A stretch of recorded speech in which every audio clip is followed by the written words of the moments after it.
Imagine you belong to a family of fearless giant werewolves, but when you get under the full moon, you turn into a poodle. Freddy is a naive kid who seems to be running away from a deadly pack of wolves. But in reality, these wolves are Freddy's family. His whole family is a hidden species of werewolves. They get out in the darkness of night and help those in danger. Today, Freddy's dad Flashheart and his uncles are here to save people from a house on fire. Freddy used their family's Moonstone to track his dad and wants to aid in the rescue mission. Flashheart advises him to wait till he can turn into a werewolf, but Freddy still insists on staying beside him. These wolves are kind and considerate towards humans, but hate man's best friend, dogs. Wolves and dogs have been enemies for centuries and can't even stand each other for a second. After the rescue mission, Flashheart was returning home with his son when they got spotted by an ice cream truck driver named Foxwell Crip. He is left in shock after seeing a kid carried away by a wolf. Despite being scared, Crip's mind isn't letting him leave the boy in danger. He gets out of the truck trembling and looks for the kid in the forest.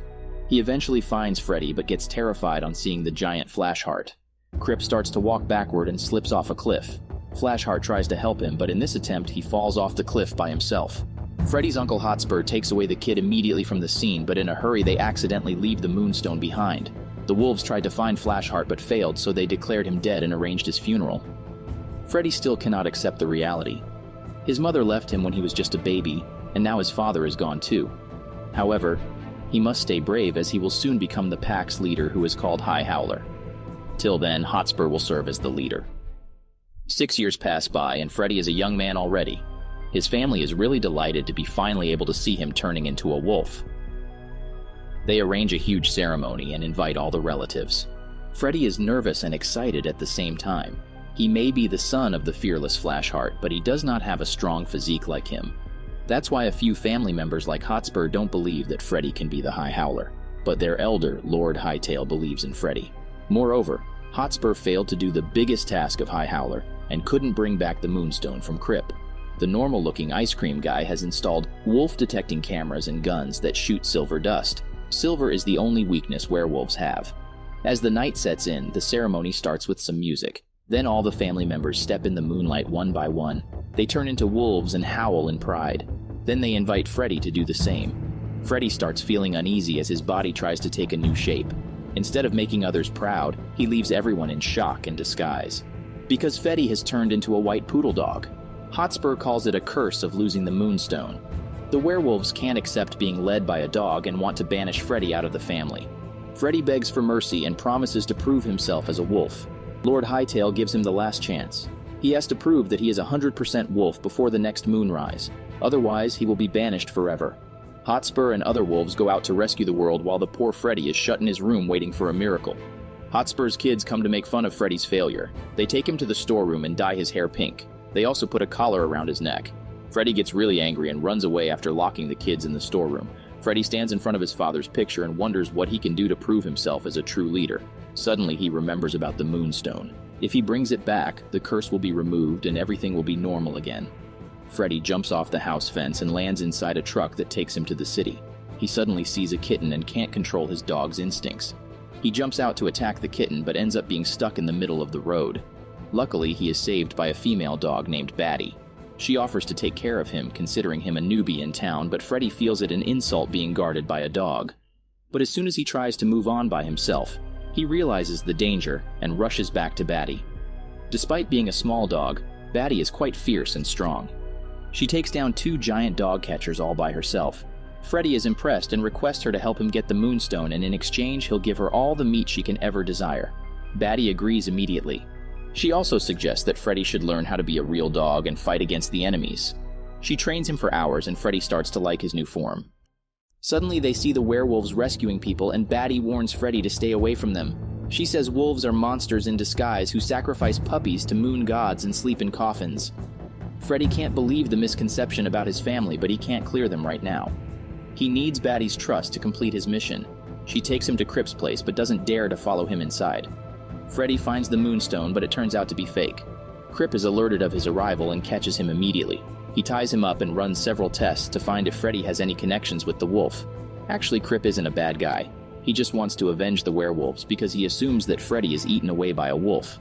He notices the silver collar around the poodle's neck and tries to zoom in. Before he can succeed, Batty attacks him. She came back to help her friend. Together with her, Freddy runs out of the building with the real Moonstone. After reaching a safe place, Batty reminds Freddy about their deal of giving her the meat. Freddy doesn't know how to explain his family situation, so he stays quiet. Batty assumes that she has been deceived and returns to her own house. It's an old cardboard box. Batty used to live in a dog shelter, and every day she wished to be picked by a customer. But that day never came. Eventually, the shelter owner threw Batty outside and she spent her life as a stray dog. Freddy feels sorry for her and tells her that he has also been banished from his family. They were all big and strong while he was naive and useless. Batty comforts him and tells him that it doesn't matter how he looks from the outside. The actual worth lies within a person. While the dogs were sharing their stories, 2 dog catchers caught them and took them to the creepy Colfax dog pound. It's run by a rude and insensitive lady who calls herself Commander. She orders to send Freddy and Batty through the salon that cleans them brutally. Afterwards, they are locked in with other dogs. Luckily, they turn out to be Batty's old friends Twitchy, Bruno, and Hamish. They don't like being here either, but they have tried every way to escape but failed. However, Freddy believes in Batty and gives her some time to figure out a way. They must hurry because the Commander has prepared a dangerous machine for them.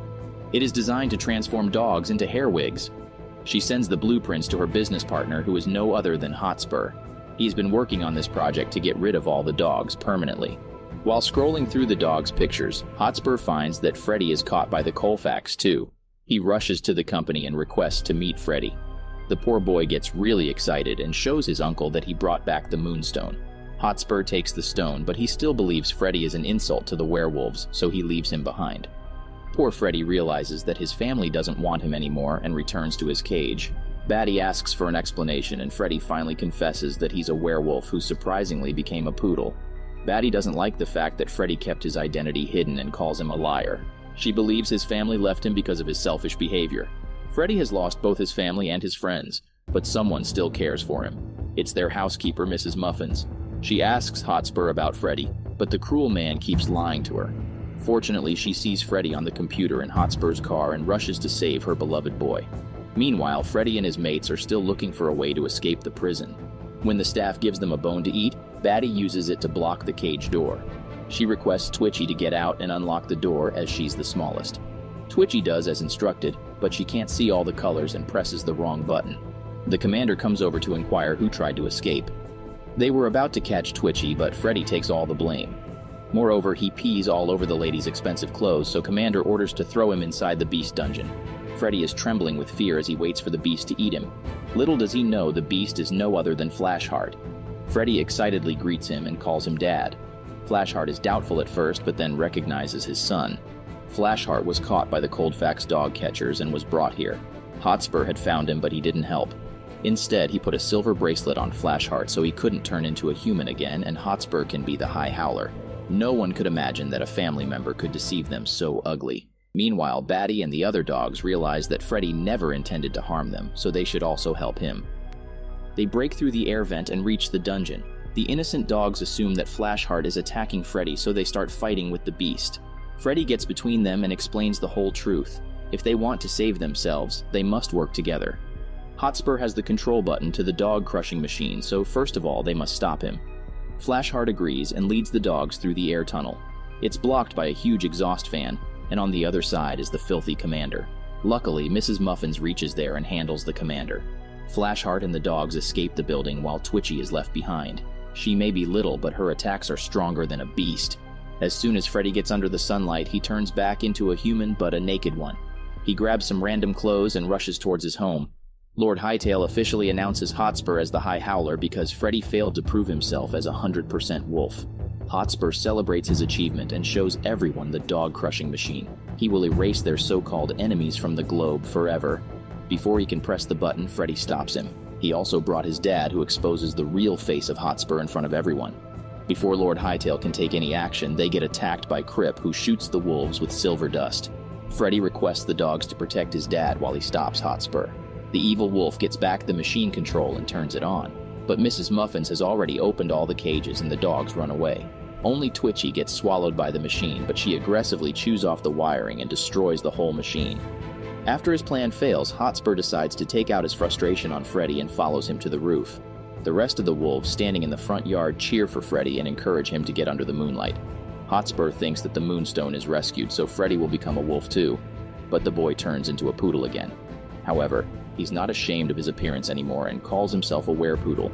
Saying this, he howls with all his might and makes Hotspur fall off the roof. A few days later, the Coldfax is sealed and its owner is under police custody. The misunderstandings between the dogs and wolves have been resolved, and they interact peacefully. Freddy fulfills his promise and offers Batty a lot of meat to eat and a new house to live in. It doesn't matter how small or naive you look. The true strength lies within you. And once you get fully determined to do something, no one can stop you.